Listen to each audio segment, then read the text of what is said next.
الصدى بكت عليها ونسيت عليها مشوار غرام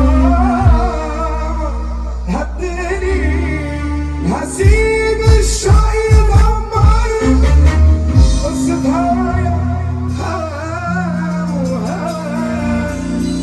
كانت